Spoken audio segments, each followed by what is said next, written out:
Sana stared at the twinkling lights across the street, her eyes reflecting the glow of a party she wasn't invited to, because it was happening in her own backyard.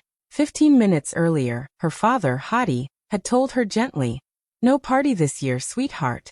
Money's tight. Let's be grateful for what we have." She'd nodded, understanding, and gone upstairs to finish a school project. But when laughter and music echoed from outside her window, she peeked out and froze.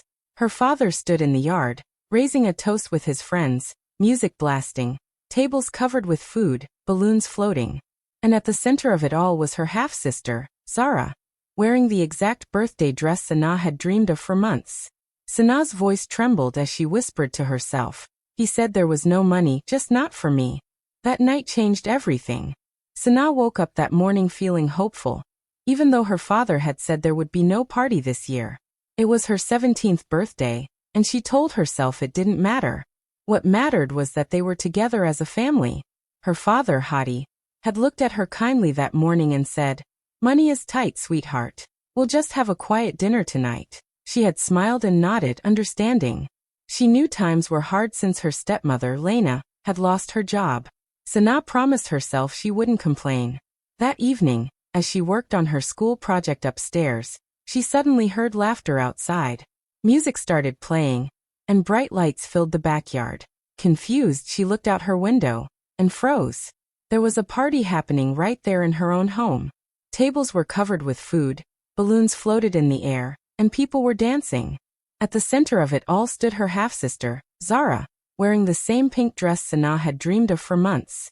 Her father was there too, raising a glass and smiling proudly as he said, "To Zara." Sana's heart sank. She thought maybe there was some mistake, maybe they were planning to surprise her. But when she walked downstairs and stepped into the yard, everything went silent. The music stopped for a moment, and everyone turned to look at her like she didn't belong. Lena gave a nervous smile and said, "Oh, we didn't think you'd be home, Sana." Zara giggled and showed off her brand new phone, saying, "Dad surprised me with it." Her father couldn't even meet her eyes. Sana tried to smile, but her throat felt tight. She stood there, surrounded by laughter that wasn't for her, candles that weren't hers, and a cake that carried someone else's name.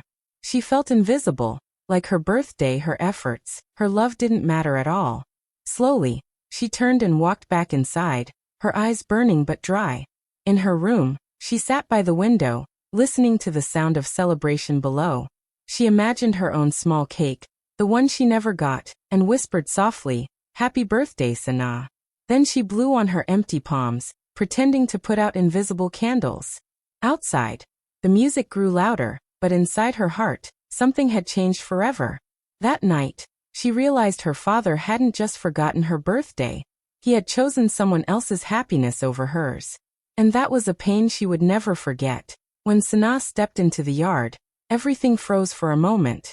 The laughter that filled the air disappeared as if someone had pressed pause. People turned their heads toward her, whispering softly. The colorful lights, the smell of grilled food, and the happy music suddenly felt heavy, almost cruel. Lena, her stepmother, was the first to speak. She gave a quick, uneasy smile and said, "Oh, Sana, we didn't think you'd be home tonight." Her voice sounded sweet, but her eyes said something else, that Sana didn't belong there. Sana stood there quietly, her hands trembling.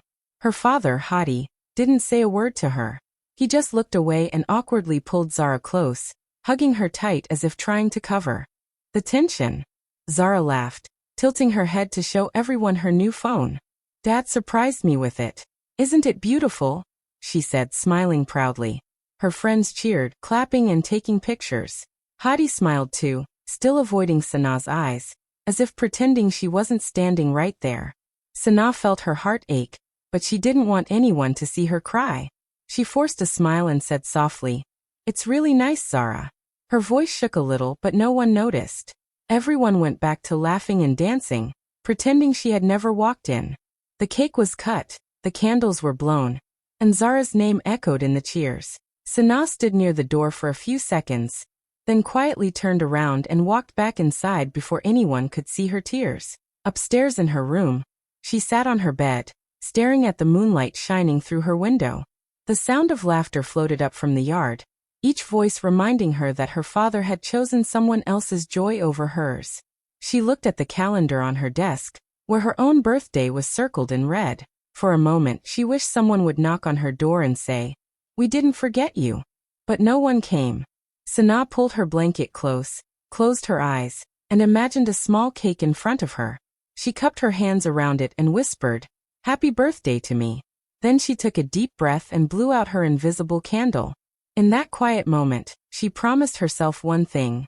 One day, she would celebrate a birthday no one could take away from her again. The next morning, the house was quiet. Balloons from the party still floated near the ceiling, and bits of confetti covered the floor. Sana tried not to think about last night as she picked up the empty cups and plates. Cleaning always helped her calm down. While dusting the living room shelf, she noticed an old brown envelope sticking out from a stack of papers. It had her name written on it in her father's handwriting, Sana's college fund. Everything she had seen, the party, the empty envelope, the receipts. During lunch, she sat alone under a tree, staring at her untouched food. Her best friend, Amiri, noticed and walked over, sitting beside her without saying a word at first. After a while he asked softly, "What happened, Sana? You look like you've been carrying the world on your shoulders." That was all it took for her to break down. Tears filled her eyes as she told him everything. How her father lied about the money, how her stepsister got everything she ever dreamed of, how invisible she felt in her own home. Amiri listened carefully, not interrupting once. When she finished, she wiped her face and said, "Maybe I just don't deserve anything good." Amiri looked at her seriously and said, "Don't ever say that again. You don't need their approval to be someone. You just need to believe in yourself." His words hit her heart differently. He reminded her how talented she was at baking, how her cupcakes always brought smiles, how her designs were full of emotion. "You have something special, Sana. Don't let them take that from you." That evening, Amiri showed up at her house with a small box of baking supplies. "Let's start something," he said with a grin. And that's how Sugar Bloom was born. A tiny idea between two friends who believed in second chances. They used the small oven in Sana's kitchen and started posting photos of her cakes online. Her first orders came from classmates who loved her creative designs. Cakes shaped like hearts, flowers, and even broken mirrors symbolizing healing. Soon, her posts began to spread. People online started sharing her work, calling it art with feeling. One cake she made, a simple white one with a single invisible candle drawn in icing, went viral overnight. She called it the Invisible Candle. Inspired by the birthday she never got to celebrate, messages started pouring in from people saying her designs made them feel seen. For the first time in her life, Sana felt truly noticed. Not because of pity, not because of someone else, but because of her own gift. Amiri smiled at her and said, "See? I told you. You don't need their party. You're creating your own." And deep inside, she finally started to believe it. Within a few weeks, Sugar Bloom began to grow faster than Sana ever imagined. Her designs were delicate, emotional, and full of stories. Every cake told a feeling she had once hidden inside her heart. Late one night, she posted a picture of her favorite creation. A white cake with a single invisible candle made of clear sugar, titled The Invisible Candle. The caption read, "For those who were never celebrated, you still shine." She went to bed not expecting much, but by morning, her phone wouldn't stop buzzing. A famous actress had reposted her cake on social media, calling it the most meaningful design I've ever seen. Within hours, Sugar Bloom's page exploded with thousands of likes, shares, and new followers. Orders poured in from all over the country, birthday cakes, wedding cakes, and even special designs for charity events. Sana could hardly believe it. Her small kitchen became her workshop. She would finish school, rush home, and bake until the early hours of the morning, covered in flour but smiling more than she had in years. Amiri helped her with deliveries and online messages, often reminding her to rest. But Sana didn't mind the hard work. For the first time, her life had direction, purpose, and joy that came from her own hands. Each cake she made carried a piece of her, the hurt, the hope, and the strength. People said her designs felt alive, and she understood why. They were made from pain that had finally found peace. Her success kept growing. One morning, she was invited to a live TV show to share her story, The Girl Behind Sugar Bloom. She sat on stage, nervous but proud, As the host asked how it all began, she smiled and said simply, "I started baking because I wanted to create something sweet out of something bitter." The audience applauded, and by the end of the show, Sugar Bloom became a name everyone was talking about. Back home, Sanaa's family saw her on television for the first time.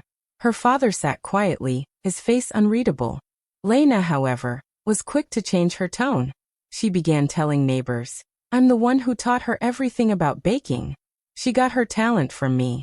She even started posting Sanaa's photos online, acting proud as if she had supported her from the start. But Sanaa didn't react. She said nothing, did nothing. She had learned that not every truth needed shouting. Instead, she focused on her dream, smiling softly whenever she walked past her logo, Sugar Bloom. From invisible to unforgettable. Deep down, she knew this was only the beginning. Months passed, and while Sanaa's life began to bloom, her father's world slowly started to fall apart. Hadi's business, which once seemed stable, was drowning in unpaid loans and poor management. He had ignored the warning signs for too long, trusting the wrong people and spending more than he earned. Zara's influencer lifestyle only made things worse. Every week, she bought new clothes, attended luxury events, and posted about vacations they couldn't afford. Lena encouraged it, believing that appearances mattered more than reality. At first, they tried to hide their problems. Hadi borrowed money from friends, then from the bank, just to keep up their image. But the debts kept growing until one day, the bank froze his account. The business collapsed completely. Creditors started calling, and soon the house that once hosted loud parties turned silent and tense. The laughter that used to fill the rooms was replaced by arguments behind closed doors. One evening, Sanaa came home after a long day at the bakery. As she stepped into the house, she heard soft sobs from the living room. She found Lena sitting on the floor, her hair messy, her eyes red from crying. "Hadi, we can't keep living like this," she pleaded. "We're going to lose everything. Call Sanaa. She can help us. She has money now." Sanaa froze in the doorway listening. Her father's voice was tired and full of pride. "No," he said sharply. "I won't beg my own daughter for help. I'm still her father." Lena cried harder, but he turned away, his ego too heavy to let him see the truth. A few days later, Sanaa's phone buzzed. It was Zara. The message said, "Hey, just wanted to check on you. Haven't talked in a while." Sanaa smiled sadly. She knew Zara wasn't calling out of love. Soon after, Zara called, her tone sweet but uneasy. She talked about how tough things had been lately, how their house might be sold, how Dad's really stressed. Every word was a hint, a cry for help wrapped in fake casualness. Sanaa listened quietly, her heart aching. She wanted to help, but she also knew this moment was bigger than money. It was about choices. The same people who had made her feel invisible were now living in the shadows of their own pride. When the call ended, she sat in silence, staring at her hands. She still loved them, even after everything, but this time, she wouldn't rush to fix what they had broken themselves. One morning, Sanaa woke up to an email that would change everything. It was from the owner of a famous luxury bakery chain called Sweet Atelier. They had seen her viral cakes and wanted to collaborate with her to design a special line of story cakes, desserts that told emotions through art. Sanaa read the message twice, hardly believing it was real. They wanted to open a new branch in the city and wanted her to lead the creative team. It felt like a dream, the kind of opportunity she used to imagine when life felt too heavy. As she sat there, reading the offer again and again, she didn't know that miles away, her father and stepmother were facing their worst day yet. That same morning, two men knocked on their door and handed Hadi an eviction notice. The bank had finally taken action. Their debts had piled too high, and they had no choice left but to leave the house. Lena broke down crying, clutching the notice in her trembling hands. Zara, for the first time, looked scared instead of proud. Ironically, the address written in Sanaa's email made her stop breathing for a second. The new branch of Sweet Atelier was going to be built on the very same street where her family's house stood, the same home she had once walked out of feeling unwanted. It felt like fate was speaking directly to her. For a long time, she sat in silence, staring at the email and thinking about everything that had happened. The party she wasn't invited to, the stolen college fund, the loneliness she turned into strength. Part of her heart whispered that this was justice, that life had finally turned around. But another part reminded her that revenge never brings peace. When Amiri came by and saw her sitting quietly, he asked, "What's wrong? You should be happy." Sana smiled faintly and said, "I am, but it's strange. The new branch is right where they're losing their home." Amiri paused, unsure what to say. After a moment, Sana continued softly, "Maybe this is my chance to rebuild, not with anger, but with grace." That evening, she replied to the bakery's email, accepting the offer. She decided she would open the new branch with her whole heart, not to prove her worth to those who ignored her, but to honor the girl who once cried over an empty envelope. Life had brought her full circle, but this time, she wasn't coming back to seek revenge. She was coming back to rise, beautifully and quietly, in the same place where her light was once dimmed. The new Sugarbloom X Sweet Atelier bakery was almost ready to open. The glass walls sparkled, the pink and white logo shone above the door, and the smell of freshly baked cakes filled the air. Sana walked through the shop, checking every detail. This place was her dream finally standing tall, a symbol of everything she had built from pain and patience. Just a few days remained before the grand opening, and people in the neighborhood were already talking about the beautiful new bakery on the corner. One afternoon, while arranging display cakes, Sana heard the door open. She turned around, and her heart skipped. Her father stood there, looking older than she remembered. His hair had gone grayer, his clothes wrinkled, and his shoulders drooped as if he carried the weight of years of regret. For a moment, neither of them spoke. Then he said softly, "Sana." His voice cracked. "You've done well. I didn't think I'd ever see this." She nodded politely, unsure what to say.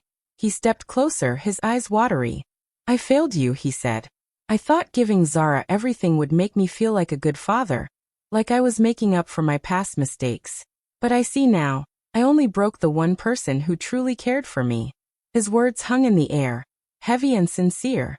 Before Sana could reply, Lena entered behind him, her face pale and tired. "Sana, please," she began, her voice shaking. "We made terrible mistakes. I was jealous, blind to how much you gave. We lost everything, and I know it's our fault. I just hope one day you can forgive us." Sana looked at them both quietly. She remembered the night they celebrated Zara's birthday, the empty envelope, the years of silence. Her heart still carried the scars, but it also carried strength. She finally said, "You can't fix a broken promise with words." Her voice was calm, not angry. "But I've learned to live without the ones you broke." Hadi's eyes filled with tears. He nodded slowly, understanding that forgiveness couldn't be forced. Sana turned to her desk and picked up an envelope, one that looked exactly like the one she had once found empty. She handed it to him gently. "Take this," she said. He opened it, and inside was a check, enough to help them find a small home and start again. He looked at her, shocked. "Why would you help us?" he whispered. Sana smiled softly. "Because I'm not who I was back then. I don't need revenge. I just needed peace." And as they left, Hadi turned back one last time. Realizing the truth, the daughter he once ignored had become everything he had hoped to be. Hadi unfolded the envelope slowly, his hands trembling. Inside was a check, large enough to clear their debts and rent a small apartment. For a long moment, he just stared at it, unable to believe what he was seeing. Lena leaned over his shoulder, and when she realized what it was, she broke into tears. Her sobs filled the quiet bakery, her face buried in her hands. "Sana, after everything we did, after how we treated you, why?" she cried. Sana stood still, her apron dusted with flour, her expression calm but soft. "Because I don't want to carry hate anymore," she said quietly. "You both taught me something important. Money comes and goes, but character stays. I lost everything once. Home, love, even my place in this family. But I found peace when I stopped trying to make others see my worth." Her words hit them harder than any anger could. Hadi's eyes filled with tears as he looked at the check again. He had spent years chasing comfort and pride, thinking he was protecting his new family, never realizing he was destroying his old one. "I don't deserve this," he whispered. Sana nodded gently. "Maybe not, but I'm not giving it because you deserve it. I'm giving it because I don't want to be like the people who hurt me. I'm choosing peace, not pain." Lena wiped her face, unable to stop crying. "You're a better person than I ever was," she said through sobs. I spent so long trying to prove I was above you, and look at me now, standing in front of the girl I once tried to break. Sana didn't reply. She just smiled faintly, the kind of smile that comes from deep healing. You once chose her, she said, looking at her father. Today I choose peace. Her tone was steady, her voice light but full of power. The room fell silent. The only sound was the soft hum of the bakery's ovens in the background. Hadi looked around at the shelves filled with cakes, each one representing sleepless nights, silent tears, and quiet strength. He realized that his daughter had built more than a business. She had built herself. Lena held the envelope close to her chest, as if holding something holy. Thank you, Sana, she whispered. But Sana had already turned away, adjusting a tray of cupcakes near the window. She didn't need to say more. The envelope had already spoken louder than words ever could. Months later, Sugar Bloom was brighter and busier than ever. It had been 1 full year since Sana opened her bakery, and the anniversary event felt like a dream come true. The place sparkled with lights, the air filled with the scent of vanilla and joy. People from all over came to celebrate. Her team, loyal customers, and even journalists who once wrote about her viral success. Sana stood on the small stage at the center of it all, wearing a white apron embroidered with golden letters, Sugar Bloom, from invisible to unforgettable. Behind her, the same slogan glowed on a banner. For a moment, she looked at it and smiled softly. It wasn't just a business motto, it was her life story. When she took the microphone, her voice trembled, not from fear, but from the weight of everything she had overcome. A year ago, she began, I was the girl no one noticed, the one left behind on her birthday, the one who thought silence meant failure. But life has a funny way of turning pain into purpose. She paused as the crowd listened closely, eyes glistening with emotion.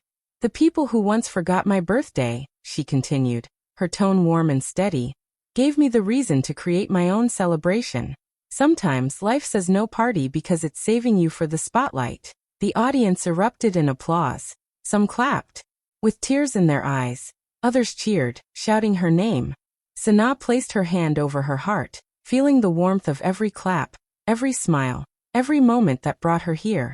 The same girl who used to bake in silence now stood under lights brighter than any candle she'd ever lit. After the event ended, she sat alone in her office, still wearing her apron, scrolling through photos of the night. Her phone buzzed with a new message. It was from her father. The words were short but full of emotion. We watched your speech. We're proud of you.